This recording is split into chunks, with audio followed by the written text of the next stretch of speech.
99% of iPhone ಯೂಸರ್ಸ್ಗೆ ಈ ವಿಷಯ ಗೊತ್ತೇ ಇಲ್ಲ. I can challenge it.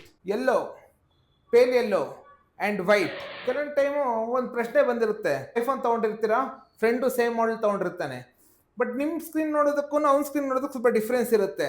So ನೀವು ಆ್ಯಪಲ್ ಸ್ಟೋರ್ಗೆ ಹೋಗ್ತೀರಾ, ಕೇಳ್ತೀರಾ ಏನಕ್ಕೆ ಫೋನ್ ಈ ಥರ ಡಿಸ್ಪ್ಲೇ ಬರ್ತಿದೆ, ಏನು ಇಶ್ಯೂ ಅಂತ ಹೋಗಿ ಜಗಳ ಮಾಡ್ತೀರಾ. ಈ ಥರ ಕೇಸ್ಗಳು ತುಂಬ ನಡೆದಿದೆ. ಇವತ್ತು ಆ ಪ್ರಶ್ನೆಗೆ ಉತ್ತರ ಸಿಗುತ್ತೆ ನೋಡಿ. ಆ 3 ಫೋನ್ ಇಲ್ಲೇ ಇದೆ.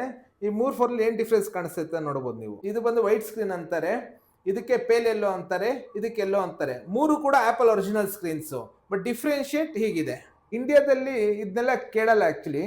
ಅದೇ ಯು ಎಸ್ಗೆ ಹೋದರೆ ಯು ಎಸ್ ಅಲ್ಲಿ ಬಂದು ಏಜ್ಡ್ ಪರ್ಸನ್ ಆದರೆ ನಿಮಗೆ ವೈಟ್ ಸ್ಕ್ರೀನ್ ಬೇಕಂತಾರೆ. ಅದೇ ಮಿಡ್ಲ್ ಏಜ್ ಪರ್ಸನ್ ಅಂತ ಆದ್ರೆ ಪೇಲ್ ಎಲ್ಲೋ ಕೇಳ್ತಾರೆ.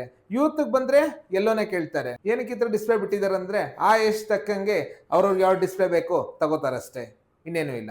3 ಡಿಸ್ಪ್ಲೇಲು ಯಾವ ತೊಗೊಂಡ್ರು ಒಂದೇನೆ. ಆ್ಯಪಲ್ ಒರಿಜಿನಲ್ ಡಿಸ್ಪ್ಲೇ ಇರುತ್ತೆ, ಸೇಮ್ ಕ್ಲಾರಿಟಿ ಇರುತ್ತೆ, ಕಣ್ಣು ಯಾವ